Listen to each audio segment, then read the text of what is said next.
Chairman PTI barrister Gauhar ने Adiala jail में बानी से मुलाकातों में रुकावट पर अफसोस का इजहार किया है। उन्होंने कहा कि जेल हुक्काम ने मुलाकात की इजाज़त न देकर अदालती अहकामात की खिलाफ वर्जी की।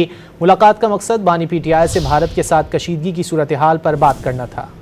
चेयरमैन पीटीआई बैरिस्टर गौहर ने अडियाला जेल में बानी से मुलाकातों में रुकावट पर अफसोस का इजहार किया है। उन्होंने कहा कि जेल हुक्काम ने मुलाकात की इजाज़त न देकर अदालती अहकामात की खिलाफ वर्जी की। मुलाकात का मकसद बानी पीटीआई से भारत के साथ कशीदगी की सूरत हाल पर बात करना था।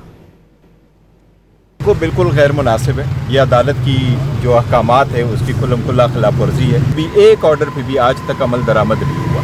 ये ऐसे वक्त में जब हम सब इंडिया के खिलाफ इकट्ठे हो रहे हैं और हम कहते हैं कि इंडिया के खिलाफ बहैसियत एक कौम हम इकट्ठे हो और ये जंग लड़े, उसमें ऐसे इत्तेफाक पैदा करना जिसमें आप उस लीडर से मुलाकात की इजाज़त नहीं दे रहे जो सबसे मकबूल तरीन हो, मैं समझता हूँ ये बहुत बड़ी बदकिस्मती है। ये बहुत आल्दो ऑर्डर तो बिल्कुल कानून की खुल्ला खिलाफ वर्जी है जिसका कोई एक्शन नहीं लेता। चीफ जस्टिस साहब से मुलाकात हमने कर ली, उस मुलाकात में उनसे रिक्वेस्ट और इस्तदा कर ली कि आप अपने ऑर्डर को इम्प्लीमेंट करवाए, बराए मेहरबानी इन मुलाकातों को करो, इससे हालात भी बेहतर हो जाएंगे।